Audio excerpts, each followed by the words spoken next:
Hello, testing, testing, testing, testing. Look at those levels. Look at those levels. Look at those levels. I'm spiking the mic.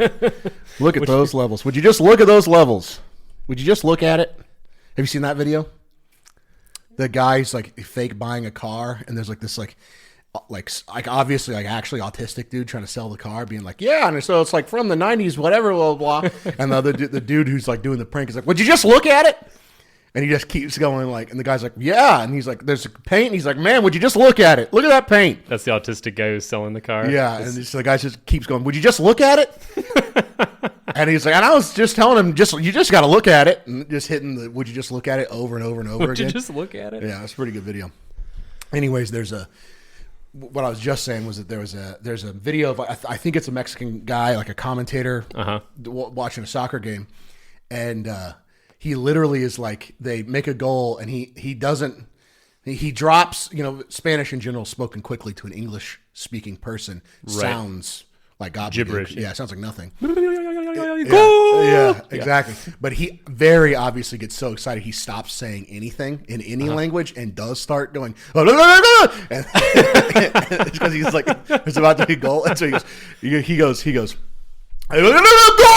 like freaks out, dude. Yeah. And it's like, it's so funny, dude. It's so funny. I love it when commentators, I do not follow sports, but it is exciting. I think it's exciting even if you don't know what's going on to watch someone who's excited. Yes. To be part of a crowd too, even if you don't care about the sport at all. Oh, it's the best. It's like, I don't care about baseball at all, but I would still enjoy going to a baseball game and getting real riled up. Yeah. Same with football. I don't follow. Yeah. I know the basic premises of both games, but not well enough. Anyway, we've been over this. Yeah. My uncle and I went to a Royals game, right? Royals, whichever is the home MLB team in Kansas City. Okay.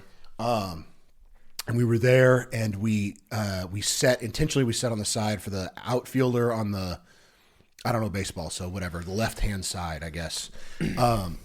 And we talking smack to the outfielder of the other team. You were? Yeah, we were just yelling at him and stuff. And I went on his Instagram and found his girlfriend's name. And so we just started yelling his girlfriend's name at him. And he like it really got in his head. Like he was like looking at the ground, like trying not to, like as soon as I yelled it. He's like, why did I make us wear numbers? As soon as I yelled his girlfriend's name, he looked at the ground and turned away. And we caught the edge of his smile. And he like looked away. He was amused. Yeah. He's like, these guys are really going for it. Yeah. I got to hand it to him. Yeah, two fat idiots yelling at him. Hey, hello. We know you love Heather. $20 million man just getting yelled at by two fat idiots. He's like, I'm making $1 million today. Yeah. I don't care. I don't care. They ultimately did. They switched him. They moved him down the field. Like he like moved away from us so he couldn't hear us. And I was like, brother, you don't understand the pipes I got over here, dude. And so I stood up and like engaged my core and screamed as loud as I could. Then you got one of those. What's that? An attendant came up and was like, listen, you got to stop that. You got to stop yelling that loud. They're like, you guys can yell. It's funny. We get it. You can't be that loud. Like he moved away to get away from you. Keep to your side of the field, would you? Yeah. Stop trying to project all the way to home plate, you jerks. Yeah. It's like, all right, fair enough. You're louder than the announcer speaker. So shut up. All right. Well, Jason, how you doing? Doing pretty well. Feeling really good about that bathroom. Good. Yes, we just moved the tub down. Almost used your last name. Ethan helped me move a cast iron tub down into the. Yes, it was not that bad. Yeah. And I did say preparation, planning, and the right people. The 3 Ps will help you get anything done. Yeah, baby. That's right. Because I was saying this to you before, but when you asked me yesterday if we could do that, I thought, oh boy. You were imagining like a claw iron tub, or like an iron, claw-footed tub. 1-inch thick cast iron. I was like, 2,000 pounds. Hey, would you mind helping me? I got this in an estate sale. My wife found this in someone else's house. No, this is actually somebody gave it to us. Somebody from church gave it to us. Oh, nice. They bought a property, and this thing was out in the woods. Really? Or on the tree line anyway. It was outside. It was not installed. And they're like, we don't have a use for it. Nice. And I think they knew we were building, so That is a come they up. asked Emily, like, hey, do you want? Yeah, that's a come up. That is a big come up. That's sick. Yeah, so we got a free Don't those things antique cost cast like iron. hundreds of dollars? Yeah, if you bought it new, I'm sure it'd be quite a Nice. pretty penny. Nice. I mean, it's not a fancy looking one, so I mean, it looks pretty standard. It's not Yeah. not as cool as those cast iron tubs with the claw foot. No. But then again, I don't want that. Those little shower curtains they have to put around them. I was, it's a hassle. Nasty. I bet there'd be water everywhere all the time. All the time. Do you mind if I spit on Nope. the ground? Go for it.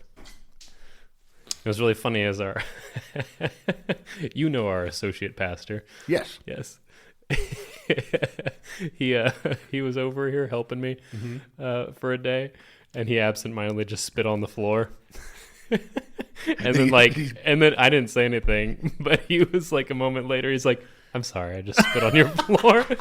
He's like, I was like, "Doesn't matter. There's sawdust everywhere. It'll get soaked. Like it's a." He's like, "Yeah, it's a construction zone for now. It's probably all right." Yeah. Well, I have plenty of spit in plenty of construction zones. Yeah, all I've over spit the in world. here. Yeah. Well, But it was very funny. that is funny. That is funny.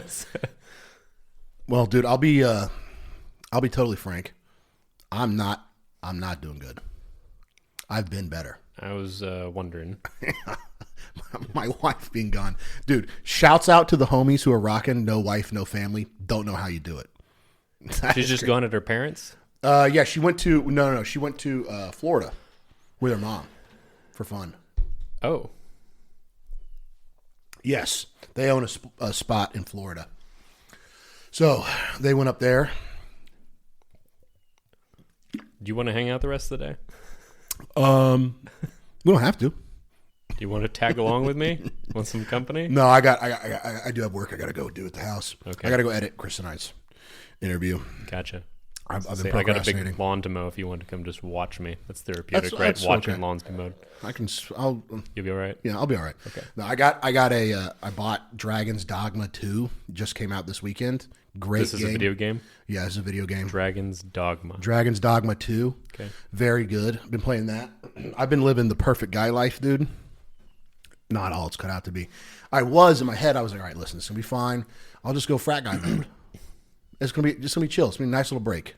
Yeah. Whatever. Gonna be a It little is vacation for about me 12 too. hours, maybe. I would say 8. 8? Okay. I would say 8 before I'm like, man. Then you're like, there's nobody around. I'm very lonely. Yeah.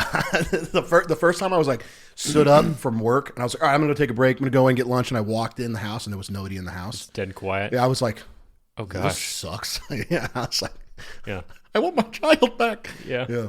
Where's Yeah. all the noise? Yeah, where's all the noise? Why is there no Nobody's here to greet me. Yeah, there's I no am toys on the worthless. ground. Yeah. Yeah, there's nothing to trip over. I cleaned up everything last night and it stayed that way. Yeah. I've been listening. Ugh. I've been Disgusting. disgusted. What a revolting way to live. Yeah. The clean house. Who does this? Yeah. Yeah, dude. So I've been bachelor life. It's not fun. I get it. I get why dudes For just a few hours when my family is away, I already start feeling like, Yeah, I mean it is nice. Yeah, when they go like run errands or something, whatever, and you get like a couple hours, that can be okay. But dude, multiple days, that's not where it's at. oh, I'm very sorry. That's okay. I'm You surviving. should have told me. I'd be praying for you more specifically. I thought I that when you texted me yesterday, I looked at my phone and I had half written the text to you, and the whole time I thought I'd sent it. And you're like, he doesn't care. Well, yeah, I was. I was like, this dude didn't text me back, dude. What the heck? And then I looked at the text. I was like, oh, I didn't even send it to him, dude. Nice accountability, buddy. Yeah, exactly. Yeah. What a brother. Yeah, that front's actually been fine. I made sure to lock everything down before they left. So, I'm good. yeah, but I've been on a strict beer and wings diet for 3 days, Oof. which is, do I look Reeky-deaky do I in the look morning, as I bad bet. as I feel? No? No, good. That's good. Yesterday I had circles, like black circles. Because you've been up all night playing video games? Well, not even that, dude. I would lay down and I would like, I'd go to sleep at like a normal time, like 8, somewhere between 8 and 10. Oh, really? And then I Not would. me. I would have been up till the wee stupid hours if I was all alone. Yeah, well, it's just not. Once I get tired, it's not fun to play games anymore because you can't think. And so Well, it's no, just I like- would probably just watch a like- movie yeah, or hit read YouTube. something until I really just passed out and couldn't keep my eyes open, and then still fight it for a while. That's how stupid I am about going to bed. Without my wife to be like, Jason, can you please go to bed? Can you turn that off? without your wife. So it's only out of love for my wife that I get any sleep at all. Well, dude, it's only out of love for your wife. I mean, that's a big part of the reason why it sucks so much having them gone is because when they're here, it's like just seeing your beautiful wife. You're like, okay, I got to take care of myself. I got to not die. I gotta I go for walks. I'm at the gym. I'm like, taking showers every day, brushing my teeth, being clean, getting things done. And then as soon as they're gone, you're just like, I bet I can sit in front of my computer for 12 hours without stopping. I bet I can get that done. And then you do it, and then you're like, this is not as fun as I thought it was going to be in my head when I planned. Back in the day, before we got married, it was fun. But then I guess you don't really know what you're missing before you get married. Mm-hmm. And then you get married and you have like a kid and you have everything's just so sick. And then they leave and you go and you're like, oh, dude, I'll go back to the good old days. But they're not. That's the they're problem. Not the is good old thinking days. that they're the good old days. Yeah, they're back when I had freedom. Mm-hmm. Now you have liberty instead of freedom. Like we talked about. Exactly. Liberty, not freedom. Freedom is bad for you. Yeah. Liberty is good. Freedom is grub worm stuff. Yeah. Yeah, dude. I was on the way over here because I woke up. So yesterday I went to Wingstop. Mm-hmm. And only yesterday? I went to B-Dubs the day before. And the day before that, I went to the all-you-can-eat sushi place during their happy hour because they do okay. $20. You pay $20 and go get all-you-can-eat sushi. And I was like, well, I'm going to make them regret that. And is it like any rolls you want to order? Oh yeah, they've got an all-you-can-eat menu, dude. It's a really good date spot. Is it really good date spot? It's $35 for dinner for each person, so it's not like ultra cheap. No, but if you're looking to go have a nice time, and the sushi's actually. Well, my wife loves sushi. Okay. And yeah, we got our anniversary coming up in May, so that's I'll consider it. Yeah, consider it. We went to that South American restaurant last year. The one that kind of looks out over. It's like the big house. Oh yes, yeah. That place is really cool looking spot. Yes, yeah. Unfortunately, they had to take down a bunch of trees, so it's a little less scenic now. And they have that storage place that went in next door, so they're getting less scenic. But the house is still beautiful. Yeah, the house is very beautiful. The whole property is very beautiful. Have you been into it then? Mm-hmm. Yeah. Yeah. Okay. Yeah. Somebody generously gave us a gift card for it that they couldn't use that they had won nice. somewhere, and so we got to go basically for free, which was nice. That is nice. Yeah. So this place, the sushi's not going to win any awards, but it's good quality. Like it's pretty. Like what I would say is like a good 3-star like workhorse sushi is this place, and then like you want to take one step above that to like getting into nicer kind of every single day they're getting stuff flown in, it's all fresh, like that kind of sushi. Okay. That is like you got to go to Dallas to get that. But this place it's still really good, really really good. And so I just got all the nigiri, just the fish and the rice, and that's it. And I was just like, just keep bringing them to me. Don't stop until I leave. Until I tell you to leave. Yeah. When I get up, you may stop bringing it. Yes. Yeah. And then they had Ichiban's, which is one of my favorite beers of all time. Japanese beer. Pretty Ichiban? Good. Yeah. Kirin Ichiban. Kirin Ichiban, really good. It's a lager, so not necessarily a Jason beer, but it is. I can enjoy a lager. Depends on the day. I mean, it's refreshing. It's very good with sushi. I will drink. It's very good with sushi. I've enjoyed Budweisers and whatnot at just different points in my life and whatever I've been doing that day. So really what I want to drink, and actually here, this might surprise you. This is my favorite Juicy Peach beer right now. Nice.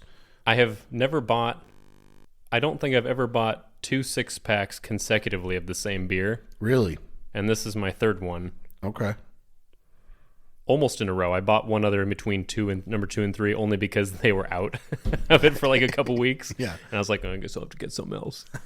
But this is a low alcohol. It's like 4.4%. Right. I'll butcher the name, but it's Leinenlugels? I think that's got to be almost perfect, right? Leinenlugel. Anyway, Leinenlugel's Juicy Peach. And it's the peach flavor is fantastic. It doesn't taste artificial or overly sweet. It's not a crass or bee beer, but it's not like a Smirnoff Ice. Sure. This is like, it tastes like real peaches blended with like ale. Nice. That's good. A perfect balance to me. So it's very refreshing. So if you want to drink something, especially after sweating that day, I'm like, that's not going to overdo you on the alcohol. Yeah. And you could have a few of them without overindulging. Yeah. and it's just a nice sipping drink. So anyway, I really enjoy that. I was shocked. Yeah, that's my that's my jam. Is a lager. Like once you go over 5% by volume and alcohol, it's just you can't drink a lot of them without overindulging. Right. So, and so with a lager, tonight you can drink all day with a lager. Yeah. For me, like I'll go get a Pacifico. That's my beer. Yeah. Pico. Oh my goodness, I love it. I keep a 12-pack on hand pretty much at all times. But I'll like during the summer, dude, I'll mow our property, and then we got a cowboy hot tub with the big. Yeah, you've got a watering tub, basically, right? Watering tub with a big galvanized. Tub. Big galvanized steel tub with like a tiny pool pump plugged up to it to keep the water circulating and clean. And so I'll mow the lawn, and then I'll just pull out one of those 12-packs, dude, and just chill and just tub all day. So I'm a big lager guy. So, but yeah, so I was at the sushi place, got a ton of sushi. I had a Chinese waitress named Joe, and it was like, this tip better be big. Yes, she did get a big tip, but they had their happy hour was buy 3 beers get 1 free. Okay. And I thought that's not a very good happy hour, but it's also that's a heavy incentive. And so I was like, I mean, I got to get value out of this. I got to do at least 2 free beers. So, my word. So I sat there. I was there for 3 hours. Oh my goodness. Sitting at the bar, reading Lord of the Rings, eating sushi, and drinking Ichibans. Oh. And they thought it was so funny because I was the only one in the entire restaurant. Oh, you were? Yeah, it was like Thursday afternoon. And they're like, we are way in the red today. Yeah, they were. This guy's putting us out of business. They kept calling me Ichiban Man. You got a nickname at the restaurant. Yeah. Oh yeah, and they were all like, you walk in next time, they're all like, Ichiban Man. Joe was like, I rember you, Ichiban Man. I remember you. Yeah, Ichiban Man. Yeah, she came and just chilled with me. She sat down next to me and was doing doing like this like English Chinese to English translation stuff. Yeah, like these exercises to help her learn English.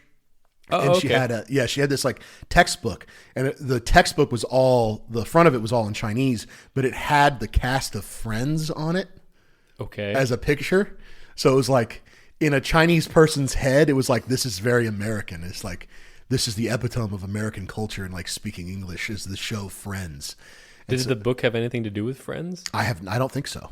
I don't know. It was like what? One page was in Japanese and one page, or not Japanese. One page was in Mandarin and one page was in English, and I couldn't see the English page. I could only see the Mandarin page, so I have no idea what it said.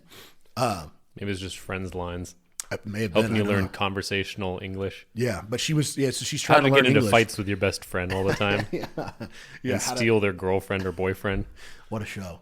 I know very little about it, really. It sucks. It's not that funny. It's not good. Yeah, so she sat next to me and she just wanted to talk. She wanted to try to use English. So we just sat and hung out and talked, and she would just keep, every time I ran out of sushi, she'd just stand up and go give me more. Because I just wanted the same thing. I want 3 salmon and I want 3 escalar, which is like the really fatty tuna. Okay. So just six little rolls every time.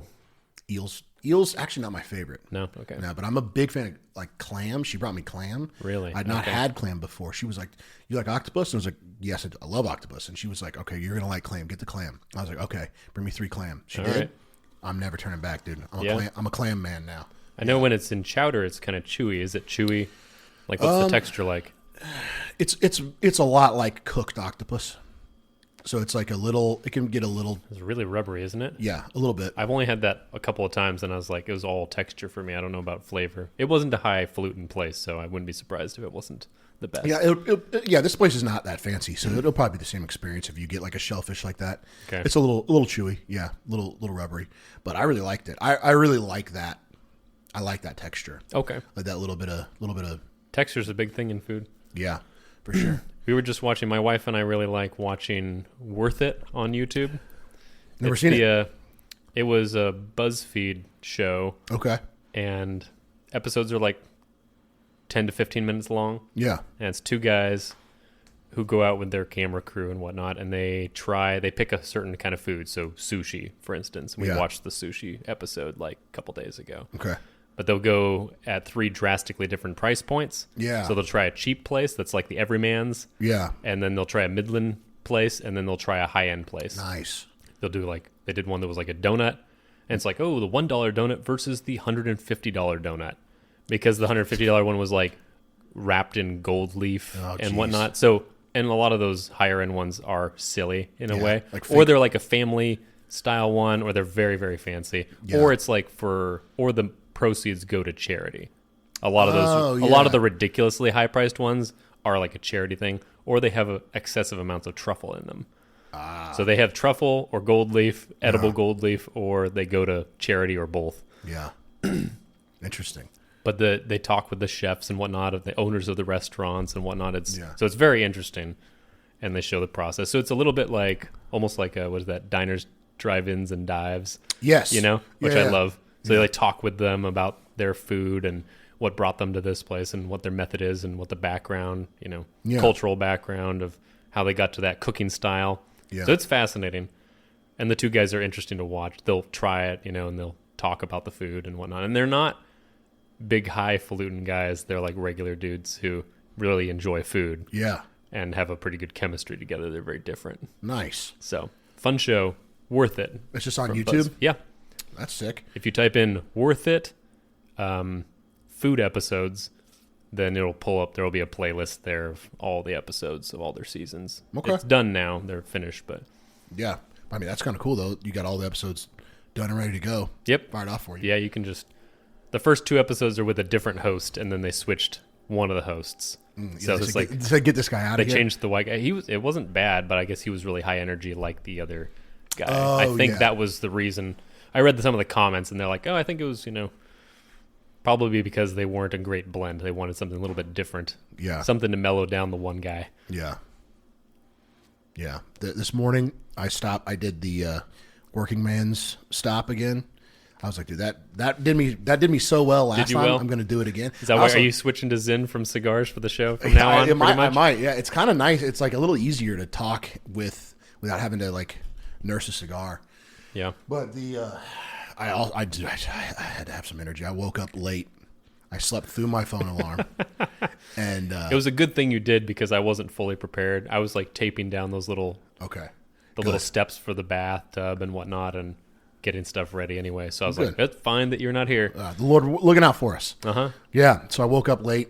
I stopped at Whataburger. I stopped at the gas station, got an energy drink, some Zins, and a breakfast sandwich. And there was a young black man in the back making pancakes. Yeah. And I was watching him make pancakes, and he scooped them all up and went to throw them in the serving tray. Yeah. And dropped one of them and looked up, and we just locked eyes, and I just shook my head at him like, that's so brutal, dude. And he goes, dang, dude, I gotta hit it again. I'm pretty sure he meant to take the Lord's name in vain, but because he's a young black gentleman, it was just sounded like somebody breathing at the top of their lungs. It's just as loud as he could possibly be.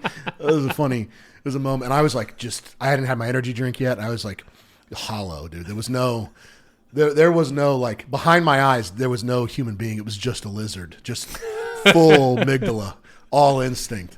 So it was funny to watch somebody else hit my same vibe in that moment. I listened to rap music the whole way here. I thought you meant he looked up to see if anyone was looking before he put it back on. Oh, no. I was like, come on. As soon as it hit the ground, he resigned to be like, I got to make another one. He was like, dang it. Like, as soon as it hit the ground. And so he just like hung his head, looked at it for a second, and then looked up. And when he looked up, I was just looking at him shaking my head. Dude. And I thought you were shaking your head like, don't even think about picking that thing up. I was shaking my head like, it's just that way. That's how it is sometimes. It's a raw deal, bro. Yeah, exactly. Yeah, you got the short end of that stick for sure. Yeah. Yeah. Life goes on. It does. There's more pancake batter. Yeah. Hopefully. There was. He did. He had some. Oh, good. Yeah, he made it. He figured it out. Yeah, I had to change the music. It was like 50 degrees outside. Don't let the white man keep you down. Yeah, exactly. You can make more pancakes. You can make as many as you want, dude. You got all the batter right there. It's a free country. Uh-huh. You have the liberty to make more pancakes. You do have the liberty. I changed the music as I was pulling onto your street because I was like, first of all, if I show up windows down, because I'm trying to wake up, so it's like windows down the whole way here, blaring rap music, and and I was like, dude, if I pull up blaring the baby to Jason's house, I think he'll have no choice. He'll have to ask me to leave. I think there's no other that or my neighbors will be like, oh, he has the worst friends. This family is the worst. We hear him sawing and grinding metal all the time and welding, yelling at his kids across the property. Where are you? Yeah.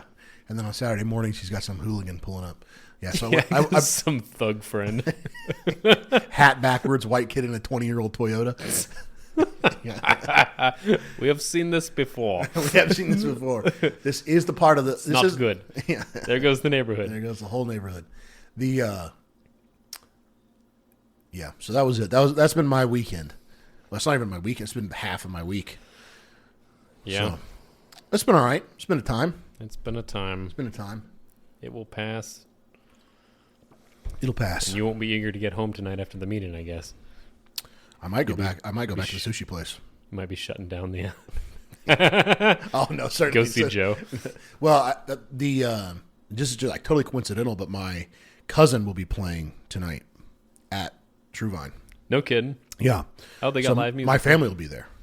My parents and my grandparents, like my aunt and uncle.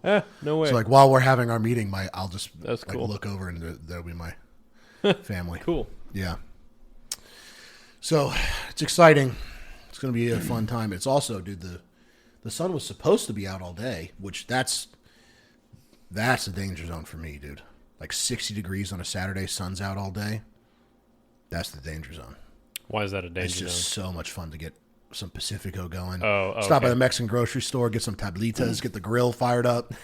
That's a Saturday where nothing gets done. Nothing gets done on that Saturday. No, I got to go mow a yard. Okay. And then I got to finish reading the Benedict option. Oh, yeah, I made some big progress on it the other day, Thursday. But I got a little bit more to do. Okay. Less than 40 pages. I think I can knock it out. Yeah. Well, on to the topic for the day. Did you have one, or shall I say something? I got a topic. Go for it. I wanted to talk briefly. We don't have to dig into it because we can dig into it a lot. There's a lot of detail we go into, but the topic of the one that's been on my heart and mind this past couple of days, obviously, is women. For these young guys out here who are struggling. There's a lot, at least on the internet or like where I sometimes hang out. There's a lot of dudes. What am I trying to say? There's like a war, like a synthetically operating war going on between the sexes right now for young people.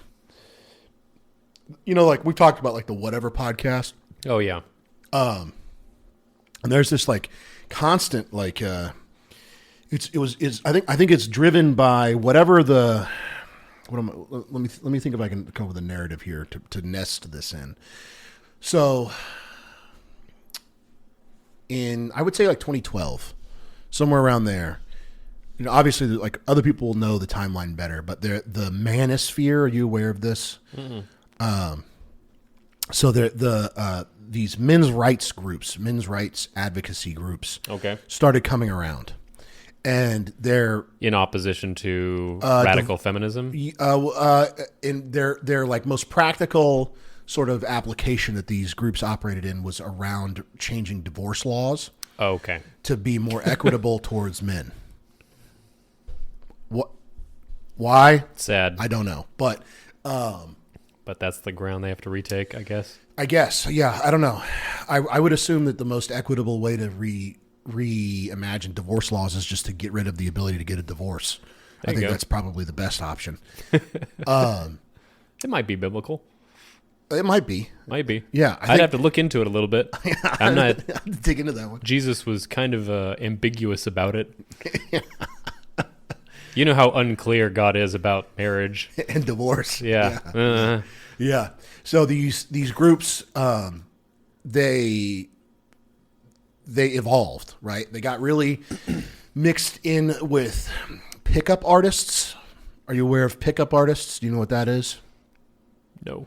So I think it was on VHS or MTV or something like that. There was a show that got really popular called The Pickup Artist. The pickup artist? The Pickup Artist. And it was... Is this about picking up ladies? Yes. And so it was a guy Okay. who dresses like a fag and is just generally a wastoid piece of trash. Okay. Who... I think he was like a rock star or something, but his entire orientation of life for his life became going to bars and doing magic tricks for girls to get them to come home with him. Magic tricks. Huh? Magic tricks. That was a big thing for him, was doing magic tricks All right. for mystery and intrigue. Mm-hmm. And so that was my first exposure to PUA culture, but eventually PUA culture moved pickup artist culture. Okay. Yeah.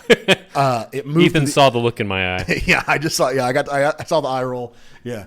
The squinting. The squint, the confused squint. P-U-A. Doing it on your fingers. Yeah. P-U-A. P could be for pickup. Yeah. Okay, I got it. I'm there. Yeah. So pickup artist culture became like a thing, and there were a lot of. The one big account or the one big like content creator that I'm aware of that was, well, there's this guy named Rollo Tomasi, and then there's another guy who everybody likes now and who is an anti-PUA. He's like reformed. This guy named Derek. He was a PUA? He was a PUA guy. He ran this like blog and YouTube channel called More Plates, More Dates. And the idea was the wording was Is that the more dinner you buy for girls, the more times you get them into your bed? Is that what it, okay. No, but that you wouldn't be. I would not blame you for thinking that. Okay. It's the more plates are 45-pound weight plates that you put on a barbell. Weight plates. Okay. Yeah. So I'm the bigger you are, the stronger you are, the more girls are going to be into you. Thus, you're going to get more dates. So moreplatesmoredates.com is the blog. Derek is now. He's not entirely wrong. He's not entirely wrong. The opposite is you'd definitely be less dates the less strong you are. Yeah, if you're a weakling beta male, yeah. less dates. Yeah, less dates for with sure. the kind of women you'd want to actually. Yeah.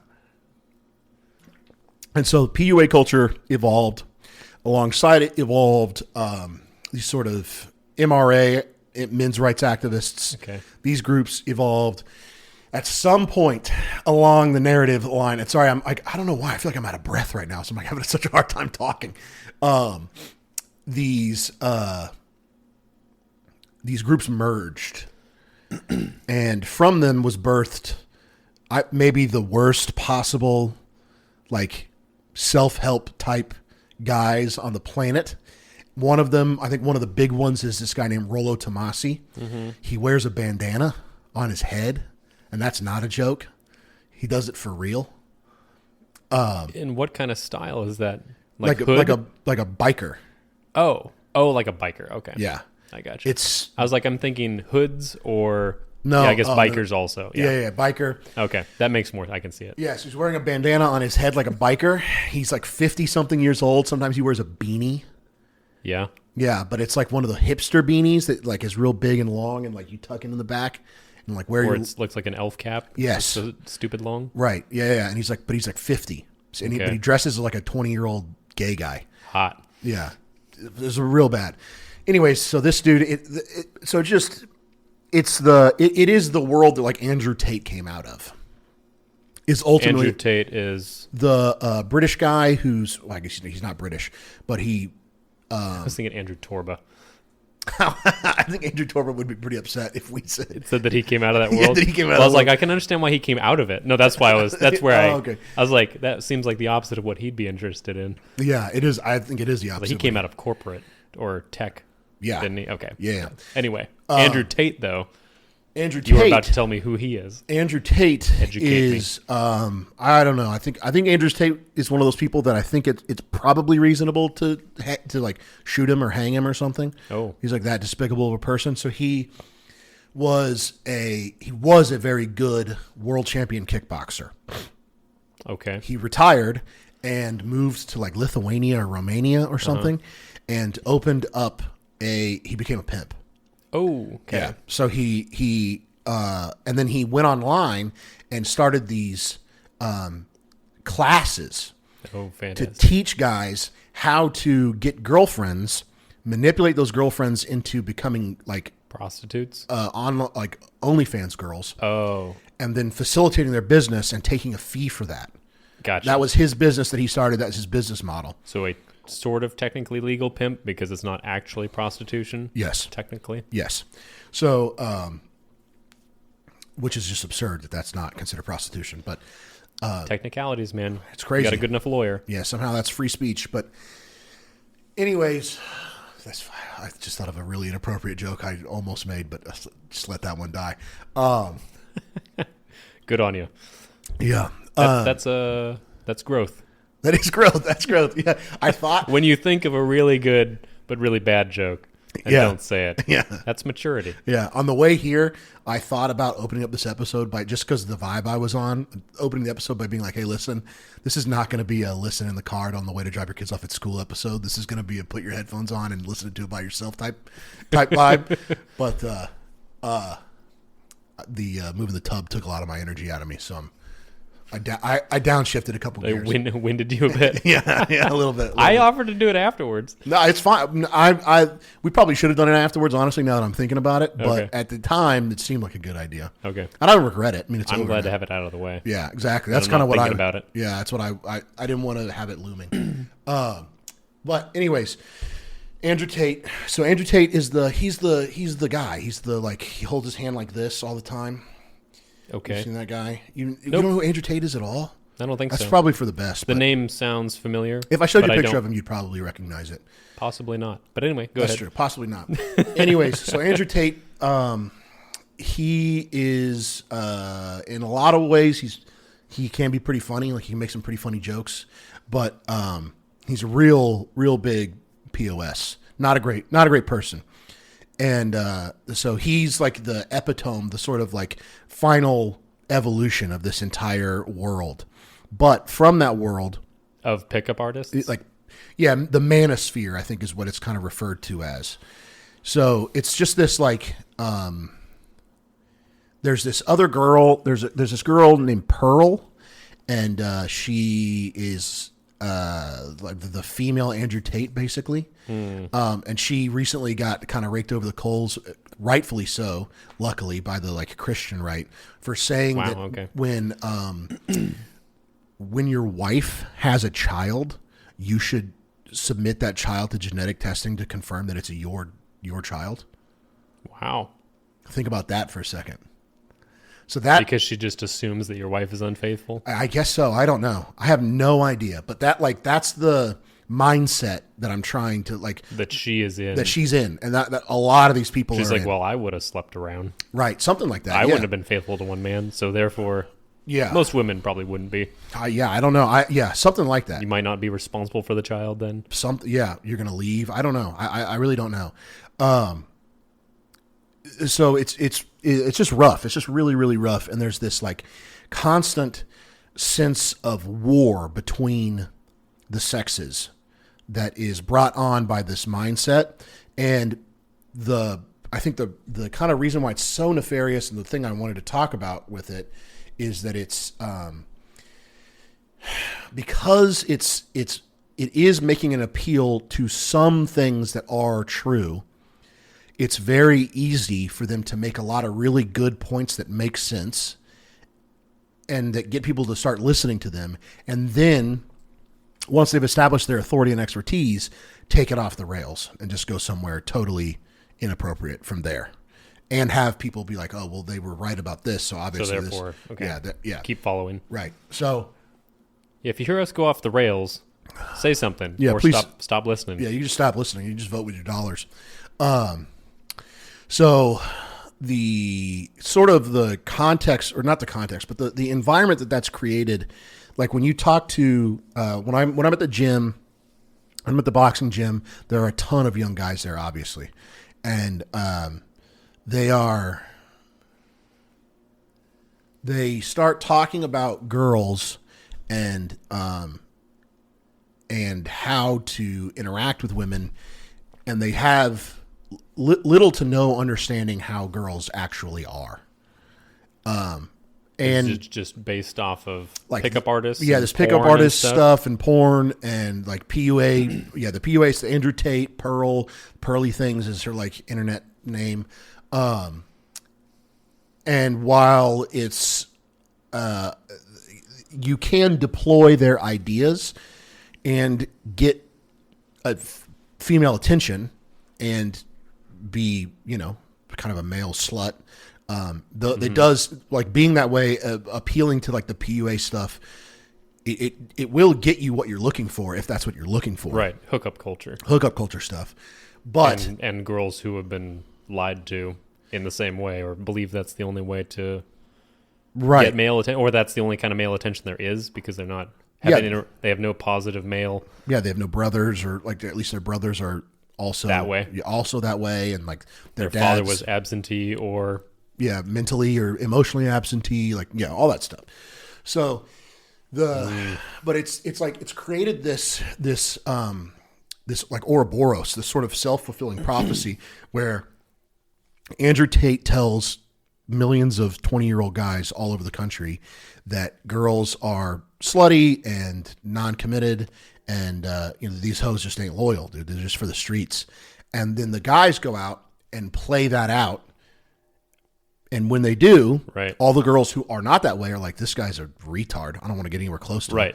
And then they get stuck with all the girls who are for the streets. Like, they get stuck with all the sluts. Mm-hmm. And so then they go, well, obviously all girls are sluts because all the girls I talk to are sluts. Yeah. And so it's the only ones who will talk to you. Yeah. Because you're a retard. So none of the reasonable girls are in those bars, or probably bars at all. Right.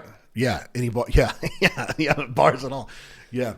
So like, and it's rampant, dude. This is not even like a lot of the stuff that I make an appeal to when I. There is one couple at church who met in a bar. Oh, really? I won't say who, but yeah. I think they tell people they met at church. Oh, really? Just like, I think it's so funny. In a bar. It's not that big of a deal. It's so funny though. Yeah, it's that was. I was like, oh, it can work. You got to tell me who it is later. What's that? You got to tell me who it is later. Okay, yeah. Yeah, tell me who it is. That's very funny. Is it anybody in our immediate crew? Not in our immediate crew, no. Okay. No. That's funny. I just thought it was funny that I know of one story where it worked out. Nice Christian couple, children. Yeah. They're certainly still together. Yeah. I mean, if you are after God's heart and God has you meet your spouse. I don't know if they were at the time or not. It may be that they were converted afterwards. I don't know them well enough. So that part I have to leave out. Okay. Yeah. I mean, me and Emily met on Bumble. Bumble? Yeah. The dating app. Okay. And then the first time we ever met was it's that's not the Tinder of No, because Bumble is even if you match, the girl still has to message you first. So it like facilitates this like it puts the power in the girl's hand. Yeah, it's very not a hookup app. It's not the hookup app. But even if it was a hookup app, I wouldn't care. I would still say that that's where we met. If that is where we met, then that's where we met. Right. And the first time we ever met in person was in a bar. Me and my friends were going out, and I said, hey, me and my friends are going to go out. Do you want to come out? And she said, yeah. And then we met. And then did she bring a flurry of girlfriends with her? She brought one. She brought another friend. Good. Yeah. And then wise girl. Yes. Yeah. Smart. Turns out I would have been a little worried. Yeah. Just met you and your big group of guy friends out at a bar. Well, we had my buddy's girlfriends with us too. Oh, okay. So it wasn't just it was like a squad of like mixed. It was mixed. Okay. Yeah. Gotcha. There were like several girls with us, and then also my boys, and then she came and she had a friend. But I was planning on telling that story, so I'll tell it later as part of the point that I want to make. So the thing I do want to note before I go into this in earnest is that a lot of the sort of trends that I feel like counter signaling on the show are trends that I recognize on the internet, which is just, I mean, that's where in 2012, I saw all the woke stuff happening before it really gained power anywhere. And I knew it was coming. At 16, I was telling my parents, like, this is going to be a problem. Okay. And I noticed it on the internet first. So I think you can observe social trends on the internet accurately. But I think you have to be careful with that. If you get too plugged in, you get too terminally online, fry your brain, you can turn into a real retard if you're paying attention to the internet too much. But this is not just the internet, although it is on the internet, the whatever podcast, you see all these like clips of people walking around on the street asking couples if whatever, blah, blah, blah, would you cheat on him? The girl says yes. It's just like these just terrible, terrible pieces of just, Wow. yeah, it's just mind-numbingly stupid content. But that's not the only place I'm observing it. I obviously, I have a lot of friends who are guys who are in their very early 20s, or I know a lot of high schoolers just from the gym. And then a lot of the guys I play video games with are in their early 20s. And so I know a ton of them, and I know a varied degree of ethnic groups and locations. I play video games with guys from Australia, from a different country. So I've got a very large exposure to a lot of different young guys. And this is endemic to that demographic. It is a problem.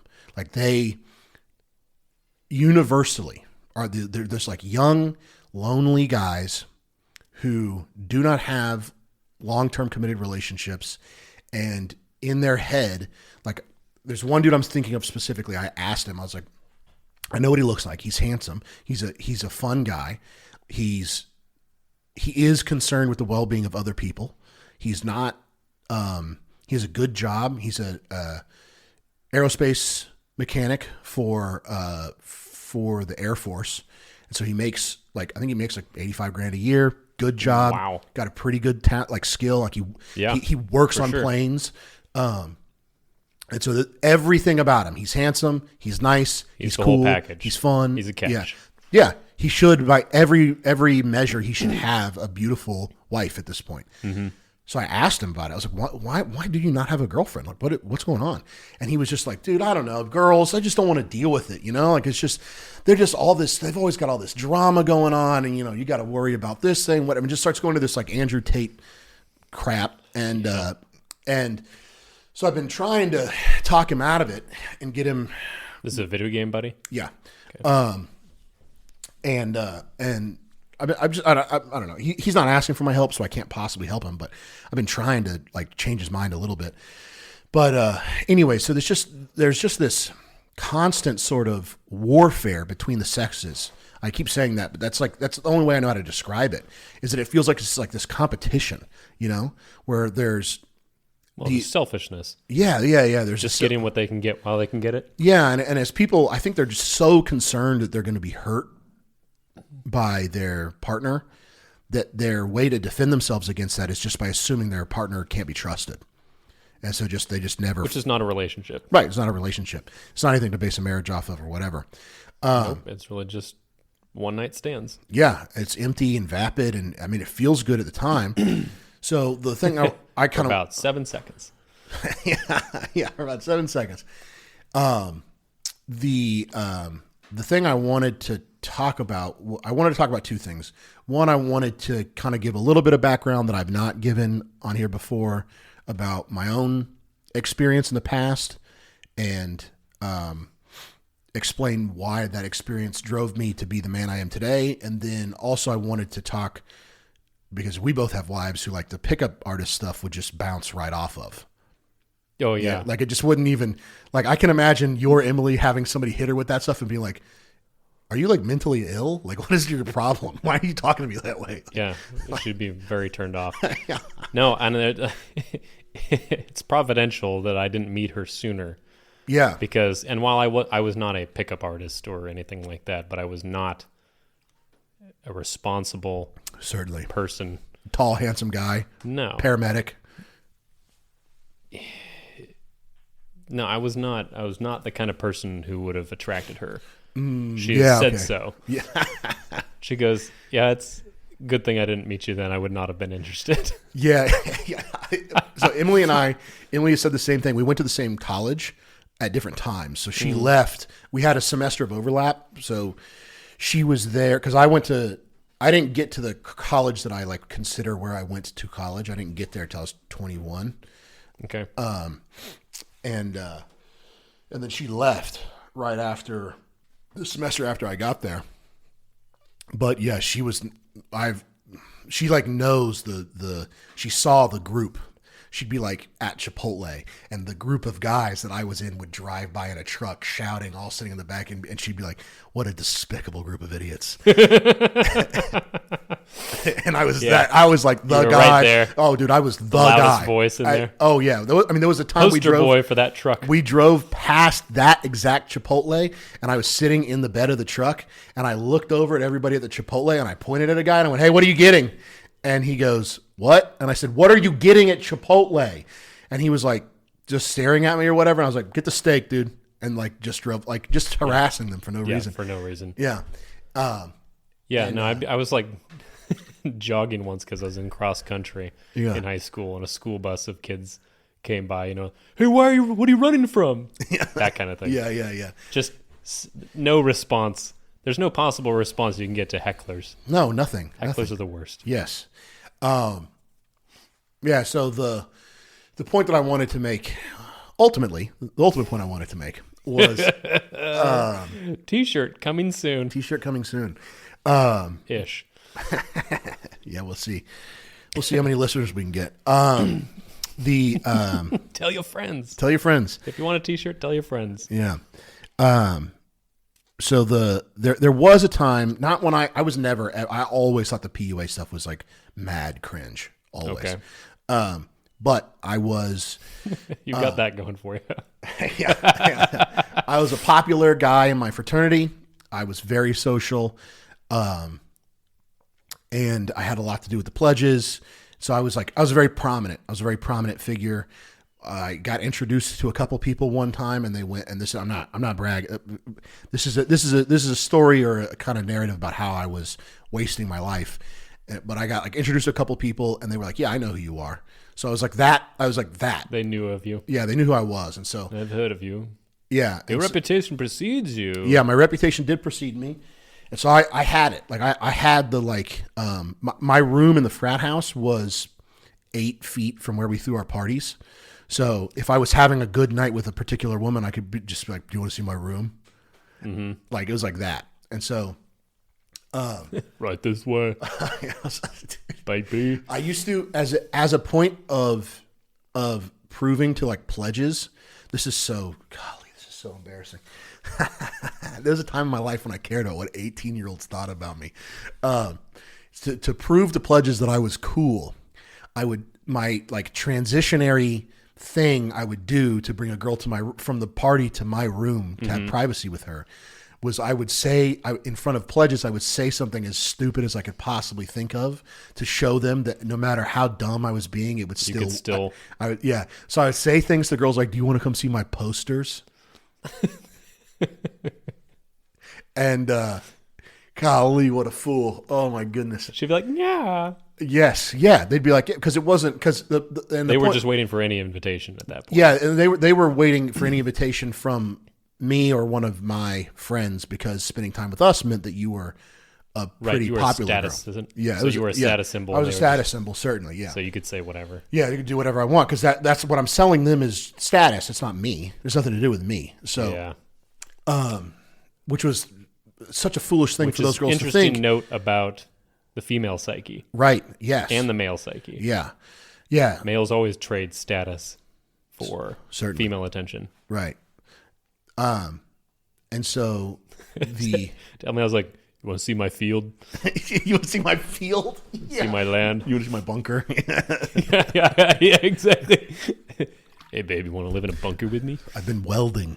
I smell like burnt metal and paint." Yeah. And she's like, "Yeah, take a shower, please." I was like, "Oh, okay." Yeah, I guess. So it didn't work for me. Yeah. So the point it's just the point I want to make there is that I had it. Like you had arrived. I got there. Top of your game. The thing that all these young guys want it sucks. I'll tell you right now. Empty. Vapid. Well, and the thing that'll happen is that I really don't think that for the guys that are experiencing this sort of like harem type existence with women, I think that there's really never a time when it becomes clear to you that it sucks when you're in the middle of it. No. You just have anxiety all the time and you don't know why. Like you're just anxious. You're depressed, anxious. You feel like a loser, and you never connect those dots.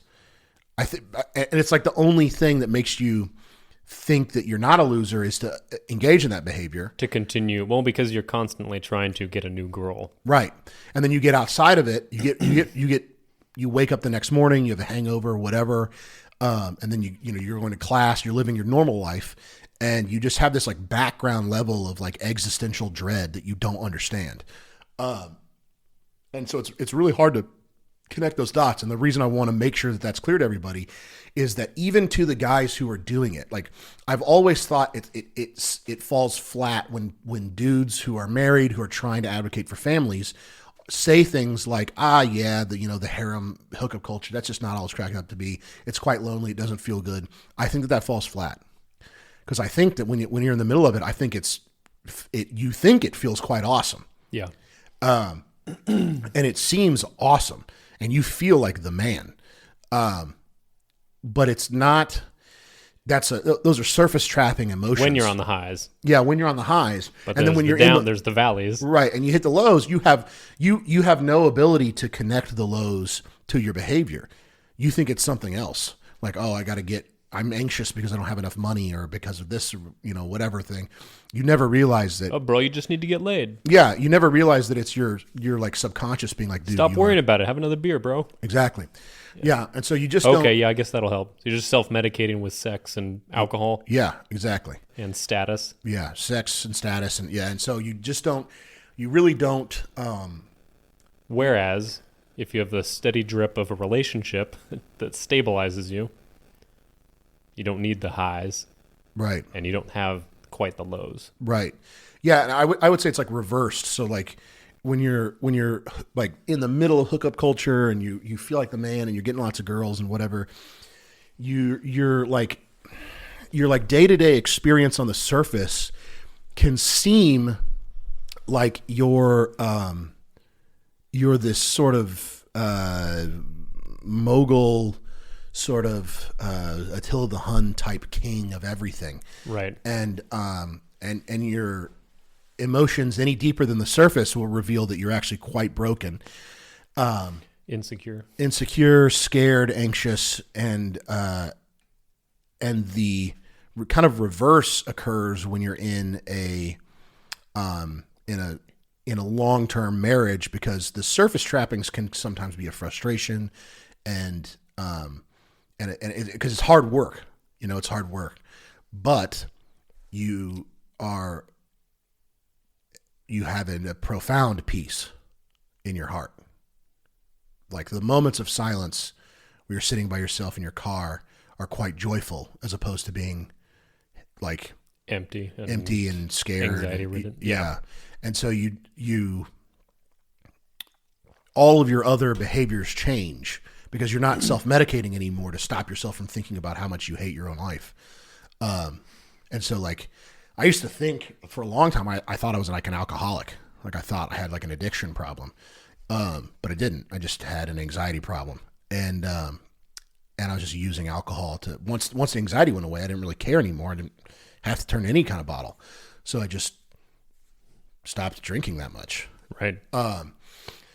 And so the thing I want to advocate for, the thing I want to kind of ultimately make the point of, is that even if you talk to guys who are in this sort of hookup culture environment, they don't realize they're miserable. They don't know they're miserable. And so you can't turn to them. It's just the way life is. Yeah, it's just the way life is. It's just, or they're so good at self-medicating that they don't even realize they don't have any sense of their own emotions, because they've deadened them so much with this stuff. And I would say that's a terrifying way to live, because that's indicative of a bigger problem, which is that God has turned his back on you. You're not being convicted by the Holy Spirit for any reason. Your conscience is deadened. Right. Yeah.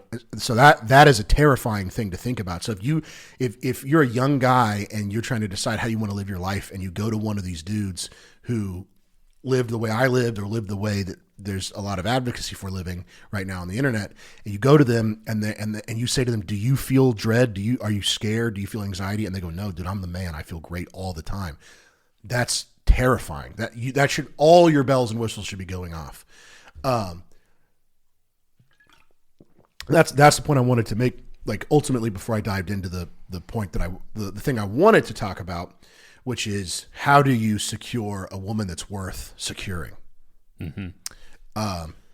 And we're out of time for that right now, so we don't have to dig into it. But I think it's a good episode to kind of establish, like, listen, this is not the reason it's worth talking about securing one woman is because trying to secure multiple women is not only is it just wrong, it's a degradation to your soul and your spirit, and it's like it's almost like a bad smell.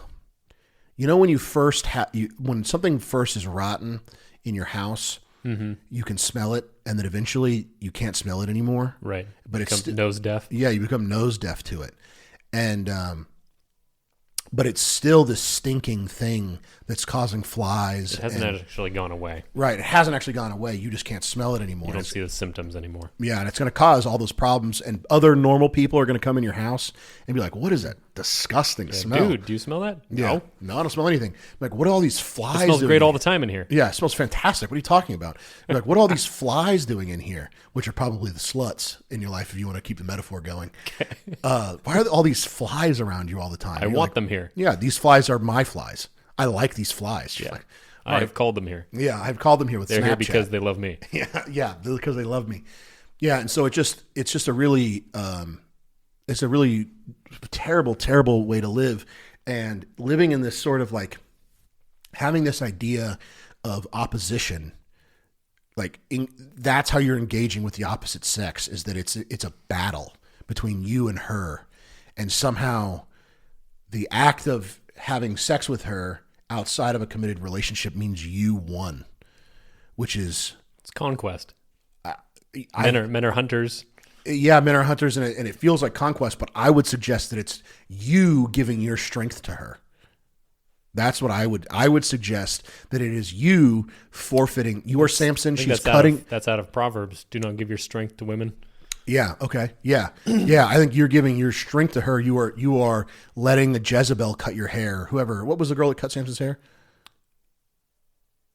Delilah. You're letting Delilah cut your hair. Like you're being controlled by her. I think more than she's being controlled by you. And you're just damaging each other. It's just so bad. But anyways, that's it. That's the topic that I wanted to broach today, was this like really going after pickup artists and and the just manosphere and hookup culture, and because it's so bad right now. Individualism is destructive. Really, really bad. Yeah, really. There's some value to individualism. Yeah, you are functionally an individual, so to some extent you do have to engage with your own psyche as if it is a thing that is separate from other people's psyches, because it is. Sure. But you can't prioritize that. That cannot be the defining character trait of the way you It's impossible to love someone if you put yourself first all the time. That's the opposite of loving your spouse. Right. And you cannot become a part of something bigger if you refuse to relinquish the tiny aspect of your personality that you would consider yourself like is you. You cannot, if your priority is this little microcosm of consciousness that is your being, if you will not sacrifice that thing to a larger, bigger, greater good, then you can never be a part of a larger, bigger, greater good. And like Andrew Tate will die, and when he dies, that's it. There's no legacy. There's nothing that Andrew Tate, people will ultimately forget him. And then what? So even by a materialistic, not even addressing the fact that he's not saved, and so he'll pass into judgment and permanent separation from God, just on a purely materialistic evaluation, what is Andrew Tate truly achieved? Having a Bugatti? what is that? Of what value is that? What did he really do for anyone? Fleeting status. Yeah, it's just gone.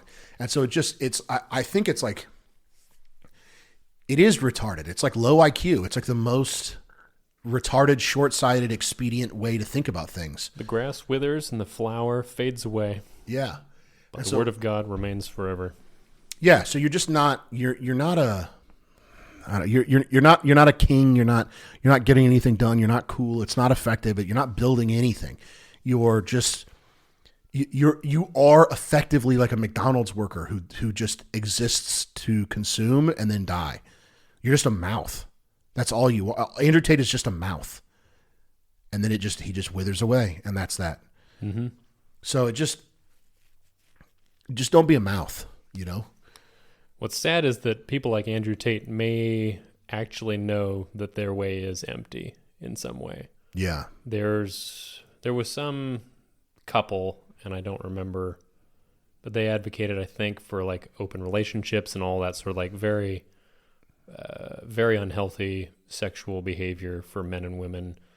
And I think their personal diaries revealed that they were miserable, but they continued to teach it and to spread it, and were tremendously destructive for a lot of other people. But after the fact, it came out that they were miserable. But I don't think that's their legacy. Their legacy is not that, hey, warning, their lives actually weren't, they're still held up as like, oh, this ideal of this is how you live freely and openly in a sexual manner. And this is how relationships should be, how we've evolved to be. Yeah. Or whatever. Yeah.